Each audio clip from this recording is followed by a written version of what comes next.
Welcome. I'm Deborah Ann Clement, and today I'm speaking with Jenny from skywhispersastrology.com. Jenny is a professional astrologer who specializes in helping people who are in search of a more fulfilling career or who perhaps even due to circumstances need to make a career transition. And then again, maybe they just want to discover their life purpose, which very often is career related. Whatever the question, the answer can be found in the horoscope. And so, without further ado, Jenny, I am very happy to welcome you to the show today to talk about vocation, career, and life purpose in the horoscope. Thank you so much, Deborah. I'm really delighted to be here. Well, I'm just going to say before we dive in, I want to thank you in advance because I know you have a special offer for my listeners that we'll be sharing with them a little later in the show. Yes. So, my first question I want to ask you is that everyone, of course, especially everyone who's listening, was at some point we were all first drawn to astrology. So, I want to start with what drew you to astrology?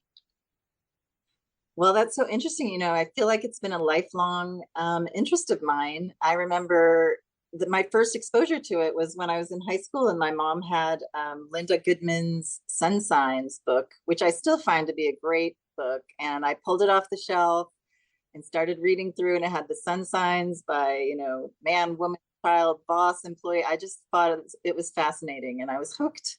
And I've been interested in it ever since. Well, I shared that with you for Linda Goodman's book because I was, I think, 16 when I read it. And I agree with you. It still stands the test of time. I actually think it is the best sun sign astrology book out there still. So, what in particular, though, drew you to vocational astrology? Well, I think as in many things with astrology, it was me trying to understand myself better. Um, as I mentioned, I was always interested in astrology, and I was studying it on the side, but I've had a long career as a lawyer. And I was always looking at my chart, like, because the career just didn't feel quite aligned, didn't feel quite right, not quite fulfilling enough. And if you look at my chart, for example, I have my natal Venus Jupiter in a conjunction in my 10th house of career. And so at first glance, you might look at that chart and say, wow, with Jenny, everything comes up roses in her career, because wherever those benefics are, life tends to go well. And that just hasn't been my experience. So that's why I started looking at it more deeply. What is it here that might be a problem, or what tweaks can I make to make things feel better? And so it just sort of developed from there. And I really feel passionately that we need more people, or every person should be living in real true alignment with their values and their true natures, and rather than just fulfilling society's expectations or our parents' expectations. Life is short. And whatever we can do to thrive rather than just merely survive and get by is something I love to help people with. And there is such, I mean, until you really get into the horoscope, I think you don't realize what a resource. I'm just going to say what a resource it actually is. And for most of us, even thinking back when you were talking, initially it was like, oh, sun sign, and you read about it, but it's really about self-understanding, right? That's where all sort of go there. It really does start with us. But interesting. So that was, and just as an aside, I have to tell you, there are many more astrologers slash lawyers, or lawyers slash astrologers out there than people think. And I know I've attracted a lot of them. So I feel like I want to start a little club, So Um, what is, let's just start with your general approach to a reading. um, I really feel like my approach is collaborative. I really like the reading to be interactive. I don't want to be the person sitting there throwing a lot of astrological jargon at the person, and or telling them what I think they need. In my view, when somebody comes for an astrology reading, it's a really sacred trust.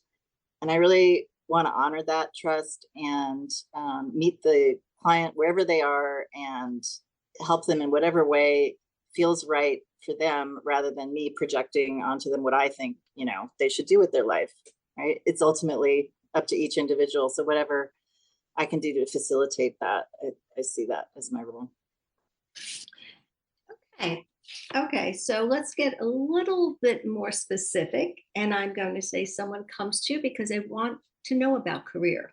All right. Though I know you look at things, you are not just a career astrologer, but talking about the career, I wanted to say, generally speaking, when I say what is your process, is there something in a horoscope? Because astrologists, our eyes, very often our eyes tend to go to different things. Is there something that you look for specifically, or anything that just jumps out and grabs your attention when you are looking at vocation in the chart? Yeah, I mean, clearly my eye first goes to the midheaven, right? The cusp of the 10th house, and then looking at the ruler of the 10th house and the house sign aspects of the ruler, planets in the 10th house, uh, things of that nature. And clearly, we also have to look at the chart as a whole to get a holistic view of the person, of course. But one of the first things I like to look at that I'm not sure all astrologers look at is I really like to see, are there any planets that are, quote, out of bounds in a person's chart, which is a sort of technical term, but really all it means is that that planet is beyond the path of the Earth's orbit around the sun. And out of bounds planets tend to think and be outside of the box. People who have out of bounds planets tend to be very creative thinkers. Sometimes those planets or points can express kind of outside of the normal rules of society, for better or for worse. So especially if it's a personal planet, or if it's a planet that's tied to career, that can really add a whole other layer or flavor to the career analysis. Sort of has a Uranus flavor to me. I'm just saying when I think of it, but so it's fair to say, I want to say, if a planet, someone has an out of bounds planet, are they more driven in some way to distinguish themselves or to set themselves apart? I would say absolutely. In whatever area of life that planet falls, or where the part of the chart that it rules, they're going to express themselves a little differently than someone whose planet might be in the same sign in the same house, but it's not out of bounds. So I think that's important to look at, because really it's about, as we were discussing a little bit before, living in alignment with who you are. Really, I think it's about radical self-acceptance, right? And just knowing where your energies flow and how they work. It's invaluable. And when people come and they're looking at career, because you mentioned the midheaven, the 10th house, which in the horoscope, right, speaks specifically to our career, also to our calling, right? And it's wonderful when they're the same thing. But there is that difference, between work and a career. I mean, work may be our career, but then work can also just be a job, honestly, where we just show up and we just pay, right? Where we're just paying the bills.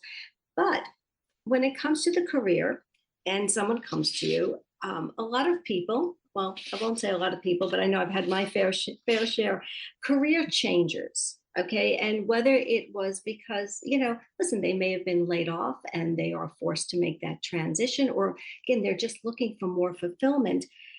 Some clients come, they have a clear direction of where they would like to go or what they would like to be when they grow up. And others are all over the place, right? There can be a lot of different talents. They're pulled all different directions. So in that type of a situation, when you see, we say many talents, I'm just going to say, what do you consider, or what is your approach for guiding them? Um, yeah, sometimes you can tell somebody's really multi-talented or multi-passionate, but I think in most charts, there are themes that pop up, and they pop up multiple times in different ways in the chart. So that's one of the things I look at to see, can we tie this together, right? Is it a theme of creativity? Is it a theme of self-expression and communication? Is it a theme of nurturing and counseling? Is it a theme of writing and speaking, right? And those themes can appear in multiple ways in the chart. And of course, we also want to look at, somebody might have a multitude of interests, but if they want to make a career of it, we want to make sure that there's some kind of tie, right, to the money houses in the chart. Being the second house, right, is more income, salary, money from a job type money. And also the eighth house, if somebody is more interested in starting their own business or getting financial backing from others, right? So that certainly, if it's something that somebody wants to focus on for their career, I want to look and see, make sure that there's a tie to the money, so that if there's not, maybe I can nudge them more towards keeping that passion alive, but maybe doing it more as a hobby than as a profession or a career. Yeah, because having a fulfilling career is certainly ideal, but of course, right, there are bills to pay, so we have to have that money. And you're right, sometimes people find fulfillment through, could be volunteering, right, through some type of a hobby. But the other thing too, I'm just going to say, I think maybe for some people I've seen is that there can there may be something certainly that is that fulfillment, but a lot of times it's it comes a little bit, I don't want to say it always comes later in life, but sometimes it does come a little bit later in life. And so it's something that's done in succession. First, there is that career that maybe is just a career. And then they're ready, I think, to find that fulfillment. Mm-hmm. And so the other thing I will say, for some people, even if they're clear on what their career direction, is, they have difficulty. It's a struggle for them. Sometimes it's a struggle figuring it out, but sometimes it's a struggle. There is a pattern. They can get a job, they can always be hired, but then there's this problem, this pattern where they always sort of have a problem with the boss, or maybe they're undermined by coworkers, or maybe family obligations. There's just sort of maybe a stop and start type of pattern. And so I was just wondering, if these type of issues for you, how they show up in the chart. Have you seen it a lot? Yeah, certainly. I mean, when you raise those issues, the first thing I would be looking at would be looking at the 10th house of career, looking at the fourth house of home and family. In the 10th house, is there perhaps Uranus or Pluto? Any outer planet, but especially Uranus and Pluto, which might indicate difficulties with authority or difficulties with staying in one situation and being directed all of the time. We also might look for south node of the moon in the fourth house, really like conditioned to focus more on family than on career, and having that sort of push-pull energy between home and family and career. Might also look for the ruler of the 10th house. Is it particularly afflicted, right, with difficult aspects? So there's a whole host of things that could come up there, I think. And I think too, part of it, at least for some people, I'm just going to say, is that when it comes to career, some people are meant to climb the corporate ladder. Others are meant to blaze their own path. And maybe it's more about, they need to be self-employed. They need to. Exactly. So you're looking for that entrepreneurial spirit in the chart. Right. I mean, they might have Aries on their midheaven, and they're not going to want to, come in every day and be told what to do. It's just not in their nature, right? And there's nothing wrong with that, right? No, and that's also, like, I will say Scorpio. I would say Scorpio doesn't want to be supervised. It's like, leave me alone. Let me do what I want to do. I will get it done. But I think there's something, yeah, once you realize that, because if you're in a sort of corporate environment, typical career where you're told, well, this is the way it is, this is the way it's supposed to be, and you're not fitting here, I think there can be a lot of self-doubt that's generated by that. And if you just can come to the realization, like, no, there's nothing wrong with me. It's just, that's not the right environment for me. That's not the right situation for me. And I would excel. A lot of those type of people would excel in ways that people who thrive in that corporate environment just don't. So sometimes it's really not about what they're doing. It's about where they are doing it. Maybe they need to tweak something or make some type of a shift. Exactly. I'm going to say back to fulfillment, for that. When you're looking for fulfillment, what is the person is going to find that will fulfill them, obviously in the career, but on that really deep level? What points, anything specific that you go to? Well, clearly, I think anytime we're talking about fulfillment, emotional fulfillment, we're going to look at the moon as the first thing, right? This by sign, by house, by aspect, because really the moon is the core of what we need to feel emotionally fulfilled and happy at a core level. And then if we're talking about career, I would also look at the ruler of the 10th house. Just for example, my ruler of my 10th house happens to be the moon, right? And that's a very easy key for me as to, well, why has this legal career not been fulfilling, right? Because my midheaven is in Cancer. I need to nurture people. I need to feel like I'm making a difference and helping people. And then my moon is in Leo in the 11th house of groups. I need to be creative and feel passionate about what I do. And so that's just small piece of information can give you a real key as to, well, why maybe is working in a corporate legal environment not that fulfilling for me. But I would also look at the nodes of the moon. You were talking about fulfillment later in life, and I think that's certainly a point or points that we're going to want to look at, right? The nodal axis, and they're always in opposite houses, opposite signs, and the south node is, it's what we came into this life with, the gifts and skills and talents that are so inherent to us. We might take them for granted. We don't even realize they're gifts necessarily. And those are great things, and there's nothing wrong with it, and we don't want to throw those away. But then the north node is what we might refer to as our soul's aspiration in this life. Where's your soul drawing you to? And oftentimes, so that's oftentimes I think where people struggle, because wherever the north node is by house and sign, it feels very alien. It feels foreign to us, because that's where our soul is not really that familiar with being.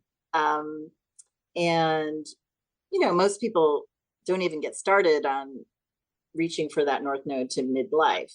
And so I think a lot of times people have kind of a midlife career or life crisis, right? Because they're trying to incorporate a little more of that north node energy.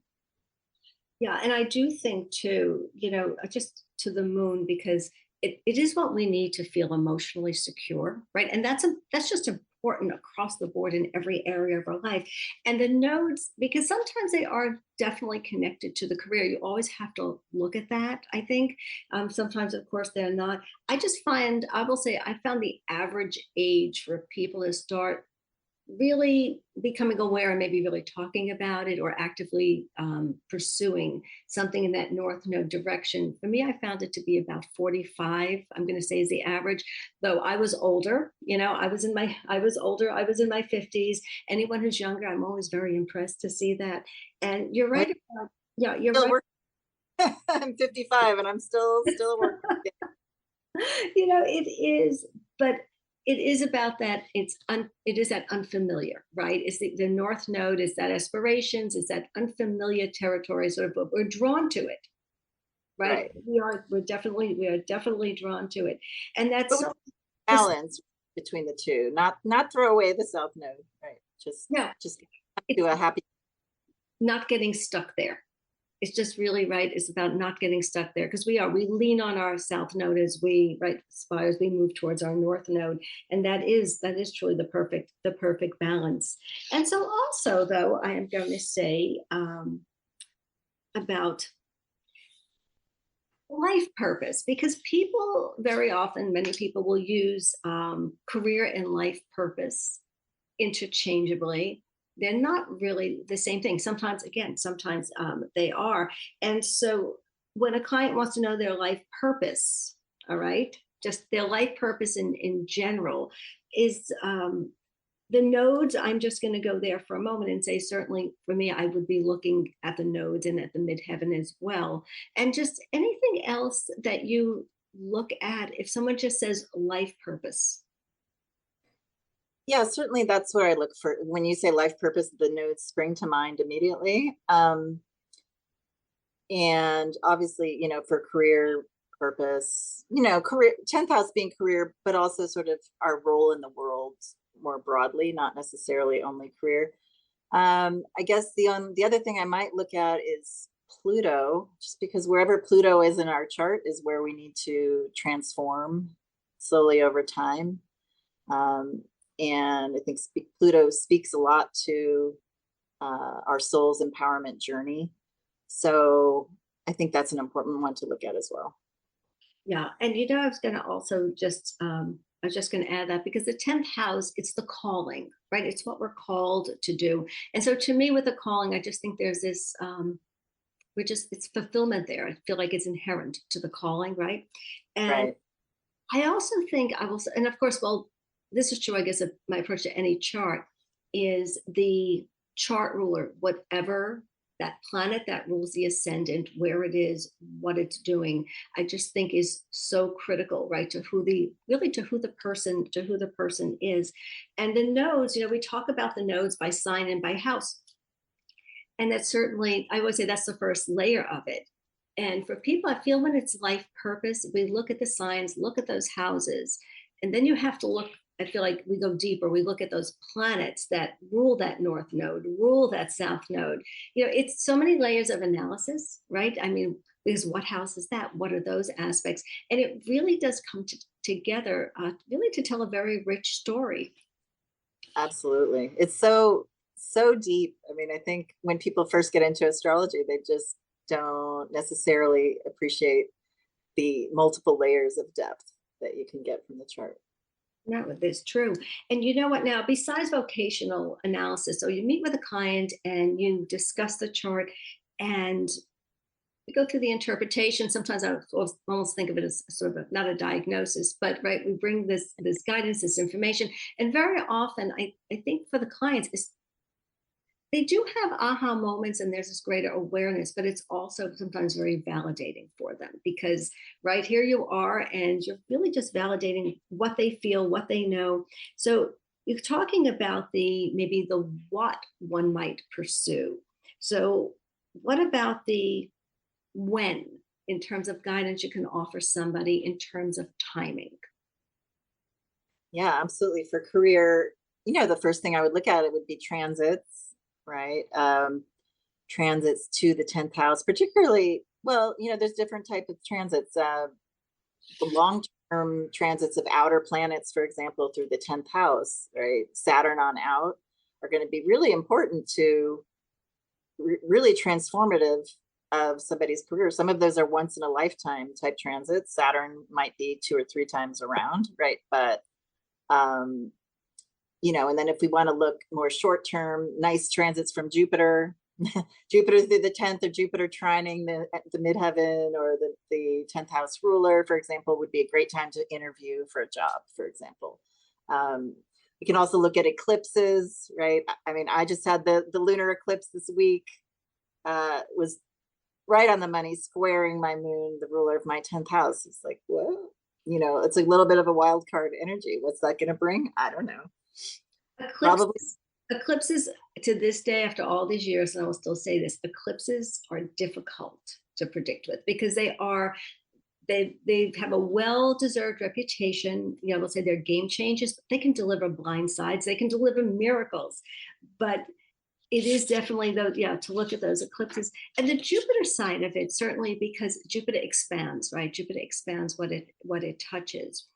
But I do look with the timing if somebody wants to begin something, because that's what I was actually thinking of too. Someone says, well, I want to do it. And of course, it's up to the individual to make it happen, right? It's in free will decisions they make.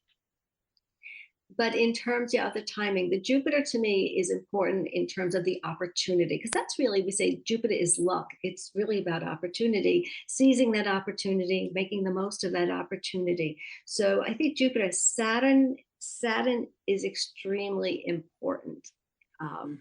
Career, yeah. And like you said, anything connected to the 10th house. Though I would think when we're looking at the timing, I know we're looking at the career, ideally speaking, right? We might be looking at a launch, but ideally speaking, it's nice to see something activating in terms of the money. Exactly. Yeah. Because that second or the 8th, right? Yeah. Depending on which direction someone's going. Yeah, because we can always launch and start a business, but seeing money coming around the same time is a nice indicator that it's succeeding. Even if it's just a small step, right? Then it's definitely it's succeeding. And so I do want to actually stop and pause for a moment, and I do want to talk about your special offer for my listeners. And it is connected. This one is connected specifically to career and vocation or life purpose. So I am just going to ask you if you would just talk about it, give them some details. Yeah, I'm calling it a mini career fulfillment reading. And basically, it's just taking a look at your natal chart to see what your chart says about what you in particular need to feel happy and fulfilled in your career, what types of jobs, careers, vocations might best suit you. And I'm envisioning about 30 minutes, and it's at a price point of $75. And this is something it's open-ended. It's not like you have to book it this week or within 10 days. It's just it's open-ended. Okay, so on that note, about 30 minutes, $75, we'll focus on your personal horoscope, the potential of it for your career, your personal fulfillment in terms of career, life purpose. How do they order it?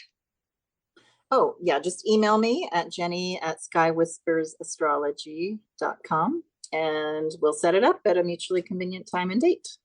Okay, and I am going to drop some links at the bottom beneath the YouTube here. So you can there'll be clickable links.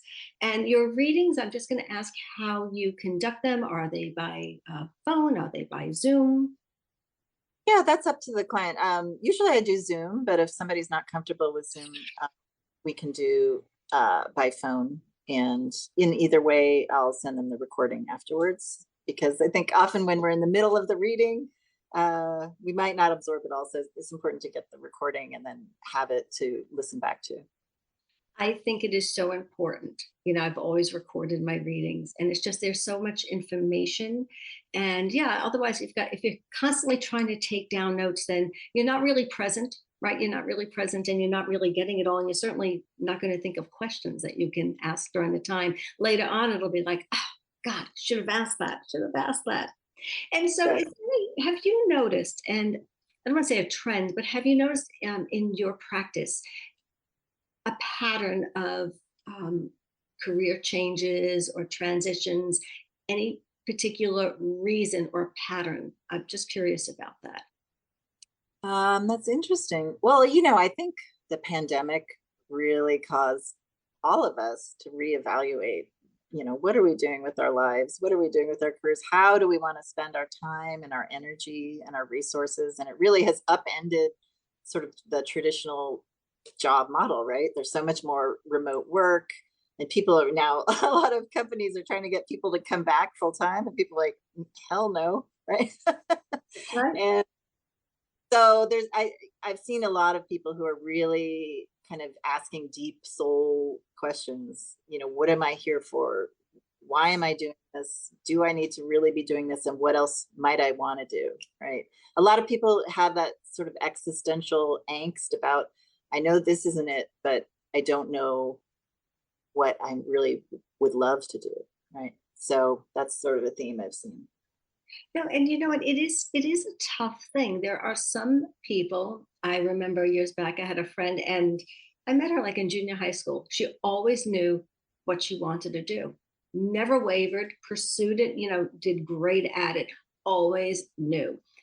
I wasn't like that. And I used to sort of envy her a little bit, because I thought, God, she was so clear on her purpose, and I was on this or that, and sort of bounced around quite a bit. Though astrology was the constant, right, in my life, but went in these other directions. And so a lot of times, I think for people, especially younger people, they just may not have thought of things or been exposed to things, depending on where they live, how they're raised, because there were careers as I got older, or just different fields that honestly I had no idea were actually things, or actually careers. Right. Right. Yeah. And So the world is so large, I mean, I think people get pigeonholed at a young age into something that, might look good on paper, but doesn't necessarily fulfill them at any real level. So No, you and know, sometimes family out, businesses, family professions, generations sometimes sort of reproduce themselves. And again, some people are cut out for it and some people just sort of fall into it. yeah. And I think it's nice to just have somebody hold space for you to express that, right? Because it can be hard in a family context or in a societal context to say, you know what, this just isn't right for me, right? And to have a neutral outside party who's not judging, just say, you know what, I get it, I see it in your chart. Here's some other, food for thought about things that you might pivot and use those same skills you're using now, but use them in a more fulfilling way. Yeah, and again, and to go back to the validation, because I do think, and that's what I hear, it's so important to have, really just to have this validation. It's non-judgmental, right, as you mentioned, but to have the validation and this encouragement, because not everybody has support, right, from their family or from other people.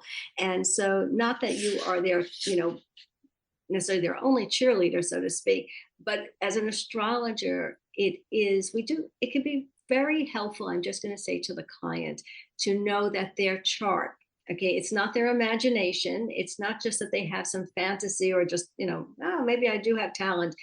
It is there. It's actually, it's been, I'll say, written in the chart. The soul chose these particular, these gifts. And I'm a firm believer, honestly, that we can have it all. It's just maybe we can't have it all at the same time. Or there's just times, right? We just have to grow. We have to experience until we're ready, maybe to take that leap, to take that step. Exactly. I agree with you 100%. And sometimes, when somebody's contemplating a career change, that can be when it becomes most difficult, right? With our loved ones or our family, right? Because that can be, even though people mean well and support us and want us to be happy, that can be pretty challenging for the people around us if we're going to just sort of upend what we're doing. So it helps to have that outsider perspective. And for people at least, and I believe this too, because you mentioned the eclipses earlier. And I do feel though, when people they're off their path, all right, they're not being fulfilled and they don't make the change. That is sometimes when it's an outer planet, it could be Uranus, Pluto. Certainly the eclipses can come along. We have these transits that coincide with something that can be viewed, let's say, as a crisis. The industry takes a hit, you're replaced by technology, and you're forced to make that change. And at the time it may certainly feel like a crisis, especially if you're right income, maybe you're on unemployment, which certainly doesn't cut it. But I do feel it does is that way of sort of getting people back on track. Absolutely. Yeah. Yeah. And that is another time I think clients would be very quick to come to you. Yes, absolutely. Well, it's been a little wild, the energy the past couple of weeks, right? No, it has, and people still, I'm gonna say, like, they are still reeling from it. And so I just want to ask you, because we are talking, and I know we focused on the vocation, and I know that certainly is a passion of yours, but just to be clear to everyone, and I just want to give you a moment to speak on this, because you do other types of readings besides vocational. Oh yeah, I do all kinds of readings. Often when, especially if someone's new to astrology, has never had a reading, they just want a general overview. I typically do like a 90-minute reading. We can focus on whatever they want, but usually it's about an hour on the natal chart and then a half hour upcoming yearly forecast. But we can just do a general reading. We can focus on career and work or money or relationships, anything of that nature. And I do also offer packages. I really love working with somebody on a more consistent basis, more than, just so we can get a deeper dive into whatever blocks or issues someone might be experiencing, so we can go deeper than we can in just the initial reading. So that's an option too. And also, as time goes on, you space them apart. You can also give them guidance on working with the current planetary influences, right, to help them make the most of that energy as well.